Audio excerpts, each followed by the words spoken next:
The TikTok algorithm. It finds the perfect videos for you each day and knows you better than anyone in your real life. My goal? Hit 1 million followers in 1 week by uploading 50 videos over the 7 days. That is so many videos. Why couldn't I do like 20? I've seen that interview content does pretty well, so I decided to try asking people questions on the street. Can you name a TikToker?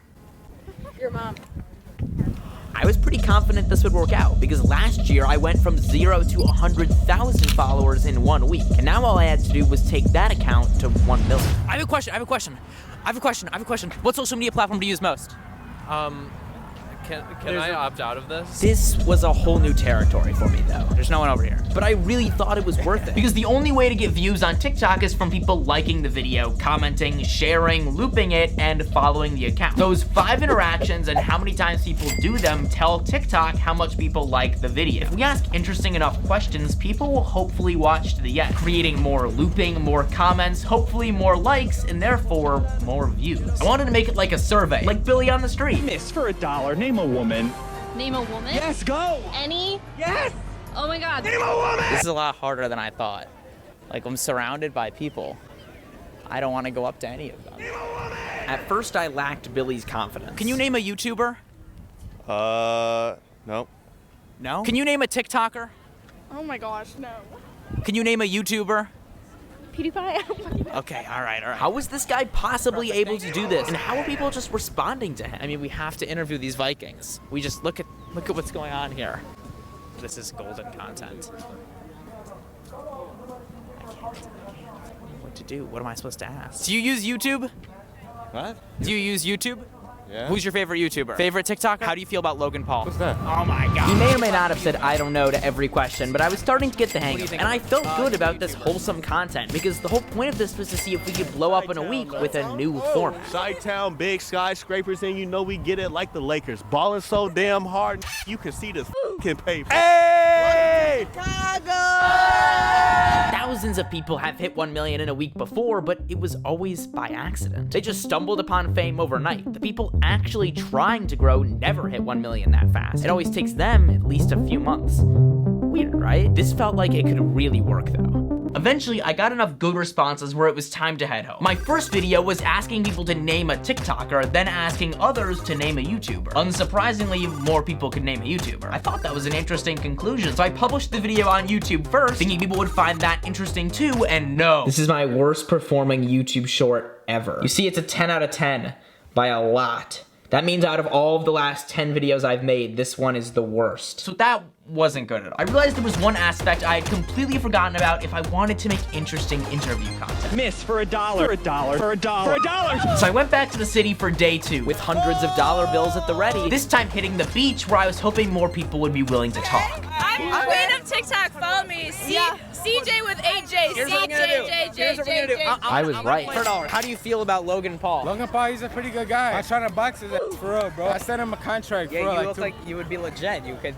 Yeah, beat him. what's up, bro? For real, no cap. 100%. What's your snap score? I'm checking. Okay, what's your snap score? A million. What's your snap score? Well, I don't got no Snapchat. 350,000! Oh my god! 500,000! What's your snap score? I don't got no Snapchat. You don't know, you don't got no Snapchat. I No, was no. working these crowds like a champ. For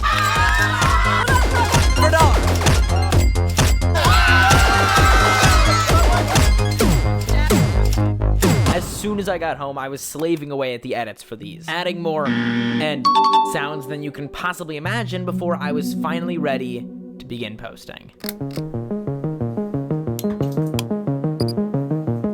I began by uploading a mix of the interview content and stuff I'd already put on YouTube Shorts that I knew would do well. I also utilized a lot of the random tricks I learned from the first time I did this, like adding music, but then turning the volume down to 0 so you can't actually hear it. That way, the algorithm tags the video under the sound, which usually gets it more views, but it doesn't affect the video. I also tried not to worry about hashtags. Since last time I did this, I found that adding hashtags did nothing to get the video more views. Hashtag FYP is a total scam. Here was me on day 3. Okay, it is day 3, Here's how things are going. All right, I'll just be honest. It ended a few days ago, like the whole week. Like, I know what's gonna happen. But on the actual day 3, I was so stressed out, I didn't shoot anything. So just pretend it's day 3. So it's day 3. Here's what's happening. One video has carried all of the account's growth, and it's the one about me getting to 100,000 followers the first time. It's got almost 4 million views. So that's a banger. And when people see it and like it, they see all the other videos after it because I'm posting 7 times a day, and then they like that one and comment, and I'm gaining a ton of followers. So if we can just make maybe 5 more videos just like that one, we can do it. Okay, thank you for believing. I know what's gonna happen. Like, I know if it's gonna work or not, but like, thank you for... kept editing and grinding, and when the Amber Heard trial came out, I was sure to make a video as fast as I could, analyzing what people were saying. I would spend hours scrolling on TikTok, legitimately taking notes on the videos I was seeing for potential topic ideas, especially since all the interview stuff we shot was totally flopping. But things weren't going well. The videos just weren't picking up. Even when I tried making one super similar to the 3.5 million view one, that one did terrible. Hopefully that's not the same with that YouTube video and this YouTube video. I even started reposting videos that I had posted on my account months ago that already had millions of views. I assumed they would get it again because reposts usually work out, but even though no one seemed to remember that they had seen the video before, they still weren't doing well. And these are the same videos. I don't believe in shadow banning, really, but if anyone was shadow banned, it was me. Well, okay, I don't want to say that because I really don't believe in it, but maybe I'm wrong. You'll never hear me say that on TikTok though, because if it is true, I'll be shadow banned permanently. Again, I didn't shoot much during the week, but here's an actual clip of me in the thick of it on day 5. It's June 3rd. I haven't shot a lot of updates while I'm doing this because I've been so busy editing. But this is my setup.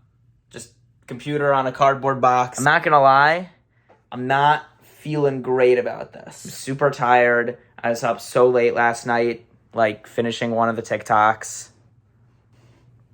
And then I just stopped talking for like 2 minutes straight. I was so tired. But then I had one more idea. Do you guys remember the chair emoji? In September of last year, this guy randomly made a video saying that from now on, we were going to use the chair emoji instead of the laughing emoji on TikTok, just to confuse everyone. Guys, we are too powerful. And it worked. Guys, they are writing articles about our inside joke. It became one of the most Googled questions of that month. Above, what does the COVID vaccine? KSI is in on the inside joke. TikTok is in on the inside joke. TikTok made an entire live stream just with a single chair. And the guy gained 1 million followers in days. And I noticed that he followed me. So I slid into the DMs. He suggested making an inside joke as a final Hail Mary attempt at 1 million. Because my whole thing was getting to 1 million to counteract these drama TikTokers that blow up by accident, I could sort of leverage the weird hate people have for these accounts in a positive way by having them comment my name all over their videos. We came up with the phrase Jack Gordon YT knows something. And if we filled their comment sections with this, it would have to get their attention. The goal was to end up on either the BFFs podcast or the Sync Up, the biggest TikTok drama podcast in the world with millions of weekly listeners. The video did well enough and there were thousands of comments. I was hopeful. I continued to leverage other people's followers when I made a video about the cancel button. I said that when you tap on the profile picture of an account, you can cancel someone in 10 seconds. See, there's a button right there. Don't do it for me, please. It was a viral idea because most people don't understand the joke, and it was perfect because James Charles had just lost all of his followers randomly overnight. So I pretended like I did it by pressing this button too many times. I thought that video had 10 million view potential, but then the video got removed for harassment and bullying. Come on. I thought it was funny. Come on. The cancel button?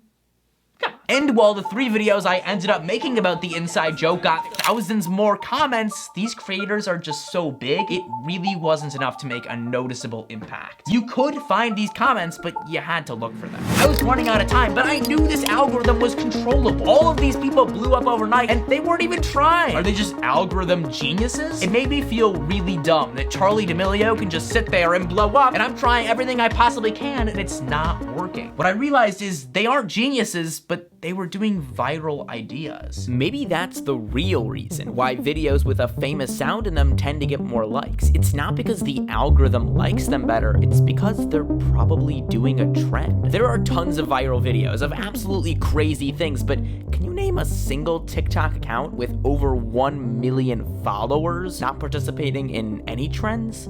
It's not that easy, but they are out there. Even the interviews weren't as trendy as I thought. So I had one final idea. This is the secret to TikTok success, right here. I tried juggling while wearing this contraption and putting away a camera in the bag like I was a Subway worker or ice cream maker, and while also telling the story of something topical and interesting, like the new Apple update as I talk. Everybody likes these story time videos, and those videos actually started to do well. And then one popped off and got 30 million views. We grew super fast and all of a sudden hit 1 million followers. Just kidding. Maybe I really was shadow banned because I'm still getting these notifications. In total though, we were able to gain 103,000 followers in the week, around 95,000 of which came in 24 hours. But how would this video's conclusion have really been that different if that did happen? I thought about continuing, and maybe if I made 50 more of these, I would have hit 1 million, but it felt disingenuous. The whole point of this was to prove that you don't need thirst traps to get to 1 million followers, and it turns out you probably do. You can be successful even without that stuff. There is an audience for high quality videos on TikTok. It just takes longer to find it. I think I'm gonna stick to YouTube, where the algorithm seems to be more on my side. Besides, no one can name a TikToker anyways. I may try this one more time on TikTok, because I mean, if we do this enough, we can change the algorithm. The algorithm is the audience. But for now, I'm chilling on YouTube. Don't forget to ring my like button and subscribe to my bell. And as always, see you next time.